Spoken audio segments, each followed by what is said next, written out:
Well, hello there, motherfuckers. Now, you might be asking yourselves, why go after WhatCulture? I'm not going after them, all right?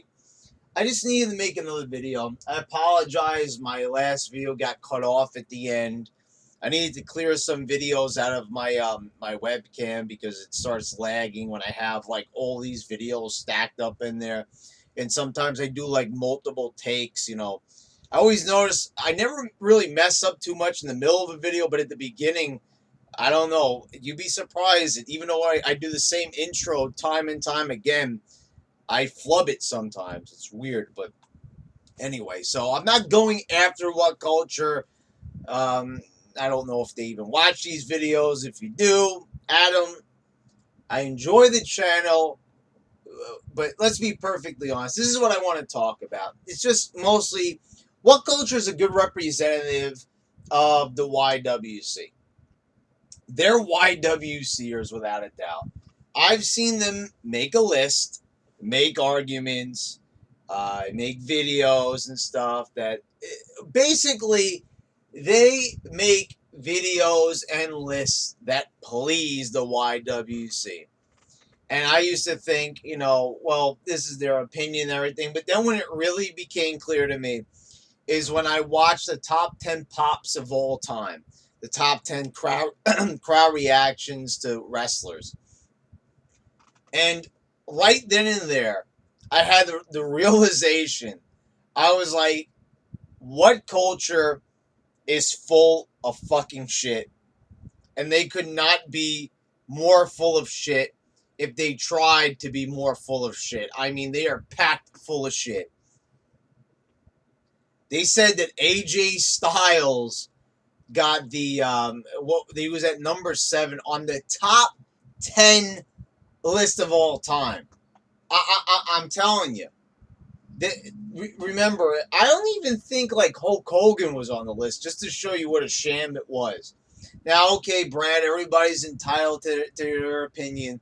But like I said, sometimes opinions are inaccurate. Sometimes opinions defy facts. Sometimes opinions defy reality. You can have an opinion, but that doesn't mean that we have to respect everyone's opinion.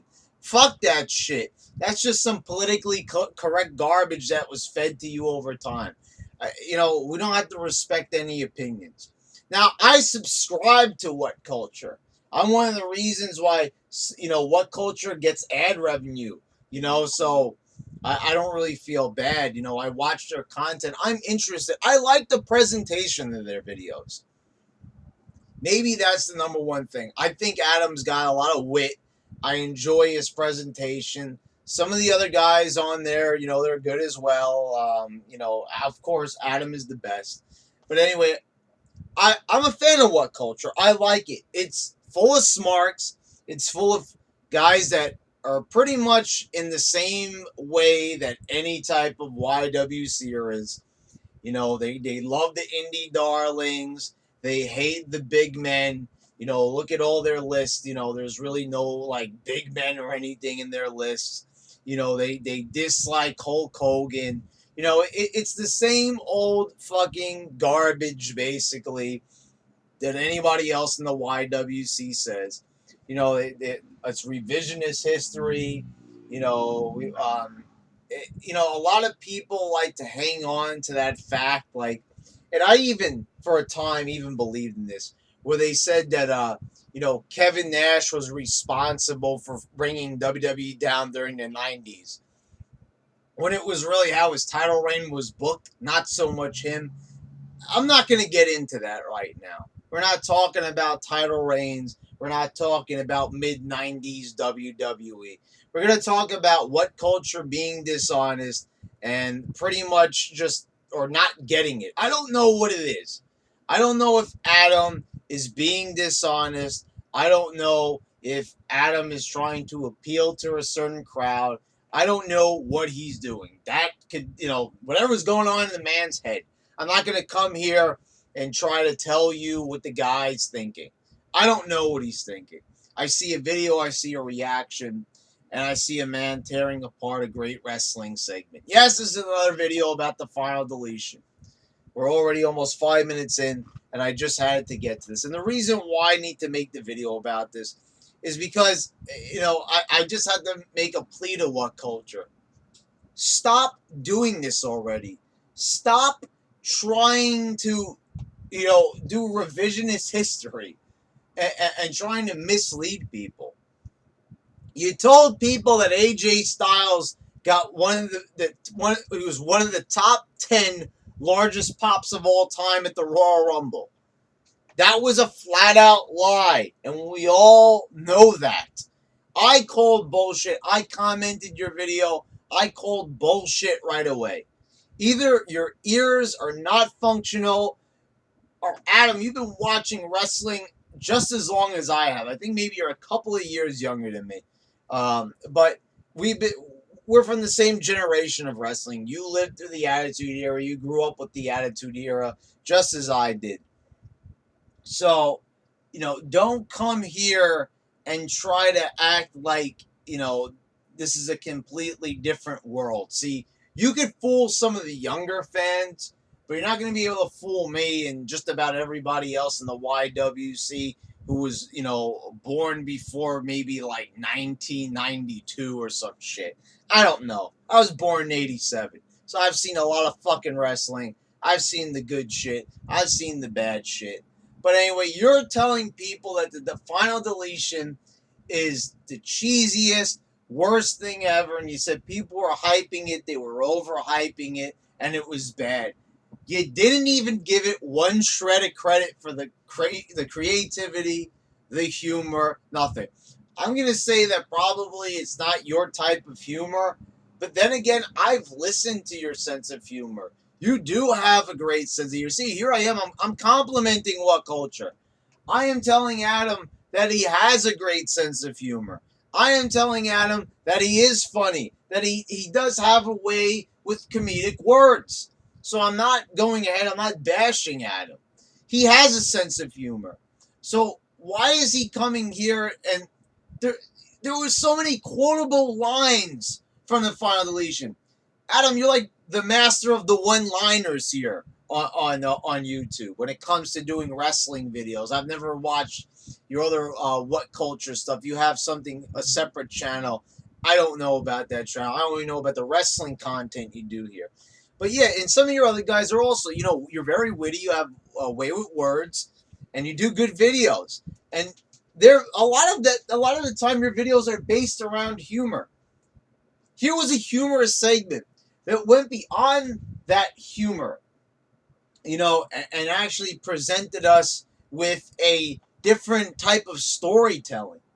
You've talked about in your videos the same thing that many others have talked about, how, wrestling is uncreative, unoriginal, and everything.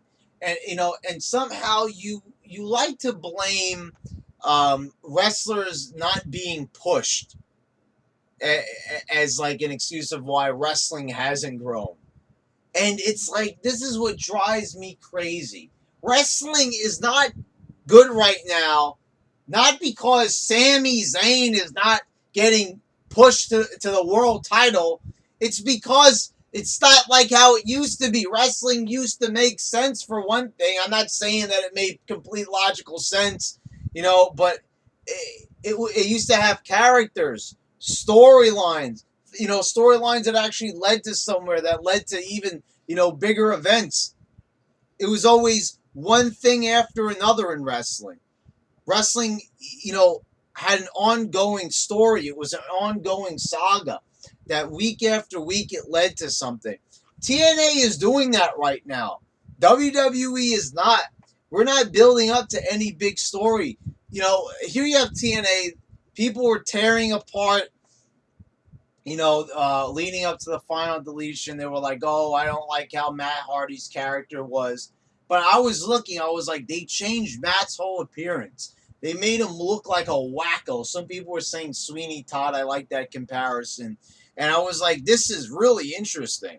I see like Matt's losing his mind. And we all know that Matt Hardy could have been something great.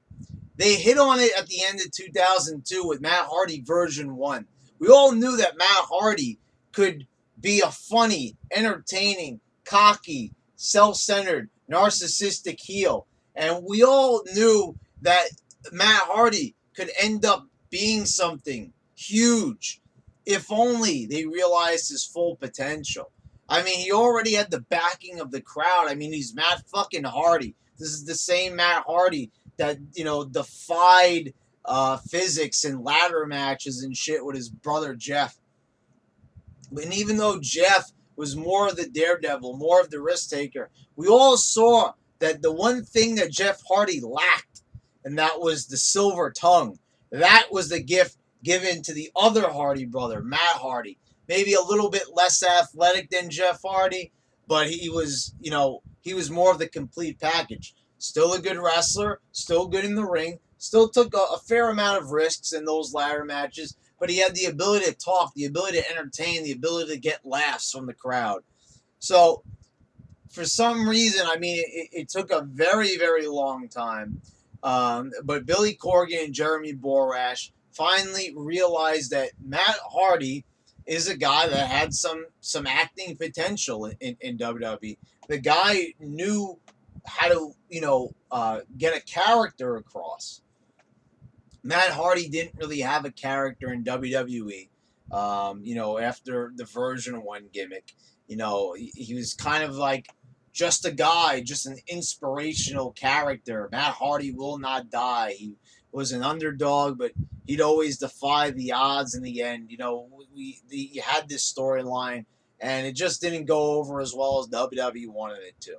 But Matt Hardy took this segment, made it its own. They had a good script to work with, good, cinematography, special effects in there to carry everything along nicely.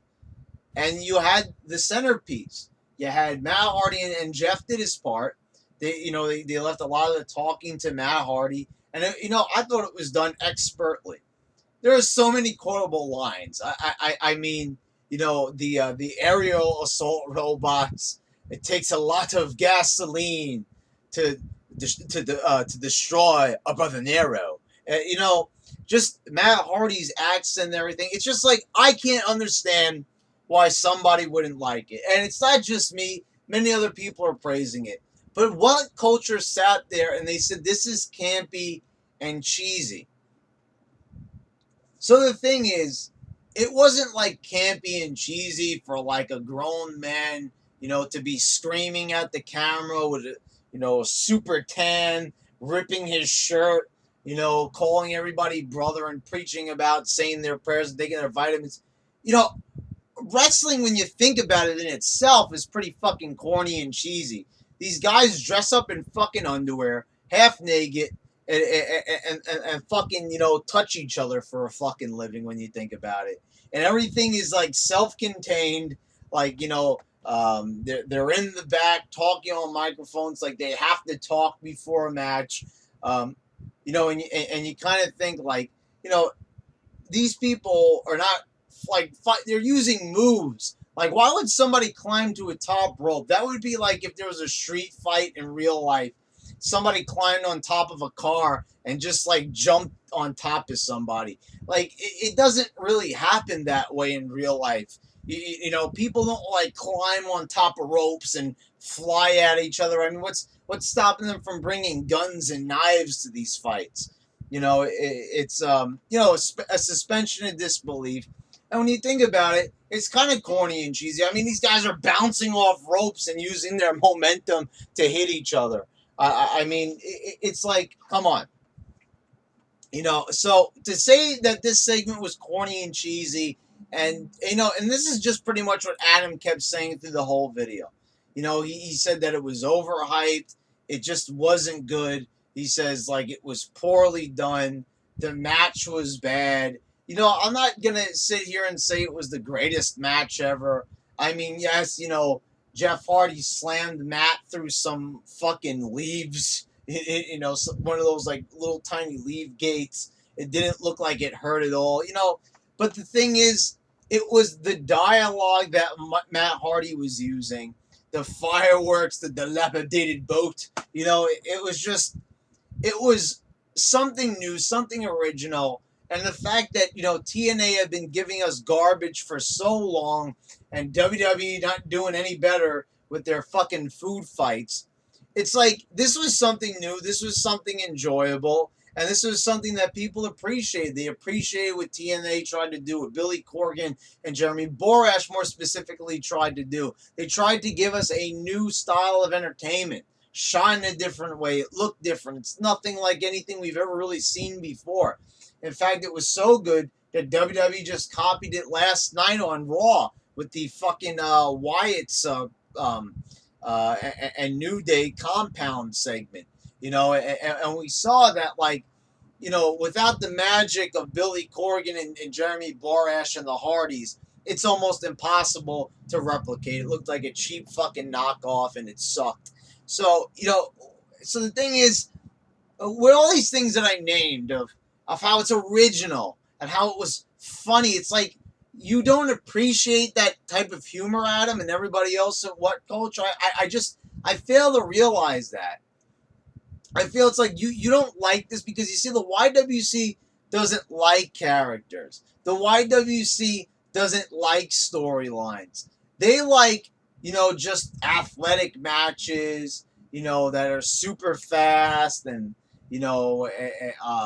they enjoy that style of match. And they don't really require a lot of storyline.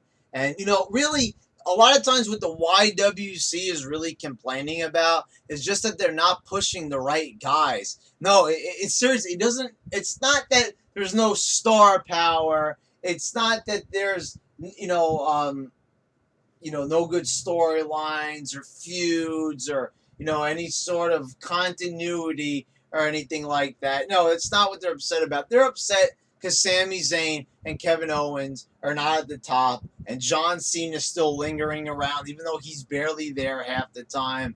They don't like that Roman Reigns had the world title. These are the things, not the booking. No, it's not that the script and the dialogue and the promos are horrible. It's just that to them. It's just that their guys, their favorites, are not at the top.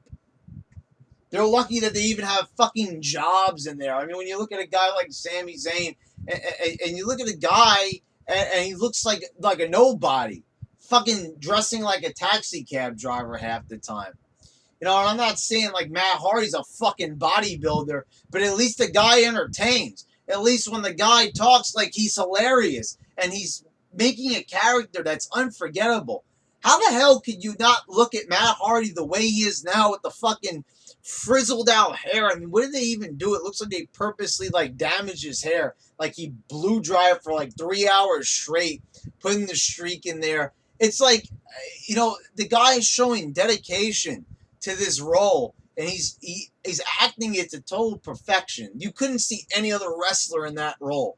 And to just write this off as corny and cheesy and not good and overhyped, it's like, it's not overhyped. This is TNA. They get 300,000 views. How is it overhyped?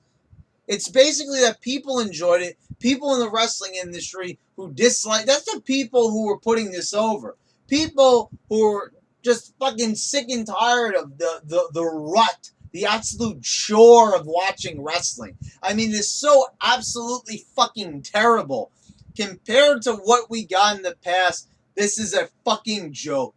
I'm sitting there last Monday night. I'm sitting here this Monday night watching a terrible fucking show. I'm watching a 70-year-old out-of-touch man and his fucking daughter. Oh, Shane O'Mac sucks. I'm like, this is garbage. Just prior to this, a couple of days ago, I was watching fucking Magic from TNA. I was watching a great segment that was, that was almost like a parallel reality. A crazy man. Think about it. Dean Ambrose is the lunatic fringe, and Matt Hardy is playing that character better than him. And I'm just like, I realized that. I was like, Matt Hardy's acting like a lunatic. This is the way that Dean Ambrose should be acting. They can't even get that right. It takes TNA, who's like, it's an inferior company. They don't even have half the budget available, not even a quarter of the budget of WWE. Not even fucking 1% of the budget of WWE. WWE might have terrible ratings, but they have unlimited resources. They could do anything they want with their production crew. It's so advanced. They have technology that TNA doesn't even have. And the thing is, it's like, it's just so laughable. I really did, like, they can't even get Dean Ambrose's character right. They're telling us what Dean Ambrose's character is, but he's not even acting like it. And, you know, they don't even, they're telling you that he's a joke as the champion. And meanwhile, in TNA, you've got a guy who's like playing his character better than him. And that's what I'm saying. That's what pissed me off about. It's not just, I'm not mad at WhatCulture, but I'm sick of it. I'm sick of this mentality, not just from WhatCulture, but a bunch of other places here on YouTube and in the IWC that were putting down the Final Deletion. Something good came along, you know, and it's like, I don't want to sound over the top here, but this would be like in WCW when the NWO started, or the Stone Cold had his character come about with Austin 316. If people were putting that down, you'd be like, what are you, fucking insane? This is fucking awesome. Now, this is very different than those, but it's still something to, you know, were you not glued to the screen? Anyway, I just don't get it. Adam, WhatCulture, you guys, I just don't get it. I don't see how you guys couldn't have been entertained by that. This is not a video to put you down, not to diss you, but I'm just saying, the video seemed a bit dishonest. Either that or you're just not quite getting what TNA was trying to present to you. I don't know. Me personally, I think that you're just trying to satisfy your YWC smart audience. You know what they want to hear. You know exactly what they want to hear. And, you know, and that's what you're giving them. Me, on the other hand, it's not to toot my own horn, but I have no interest in satisfying my audience. I give them content that they want to hear, like a Raw review every Monday night and a rant on something when requested. But when you notice, I will always say what I think, not what everybody else thinks, just because I know it's going to get me thumbs up and more people will be likely to share the video, you know, because it's a popular opinion. Popular opinion is always going to exceed unpopular opinion. You know, unless, you know, you're counterculture or something like that. You know, anyway, guys, video's going a little bit long. Just wanted to say that and share my thoughts and my opposition to WhatCulture's opinions and all the others who are opposing, you know, the type of direction that wrestling wants to attempt to take with a segment like the Final Deletion. All right, motherfuckers.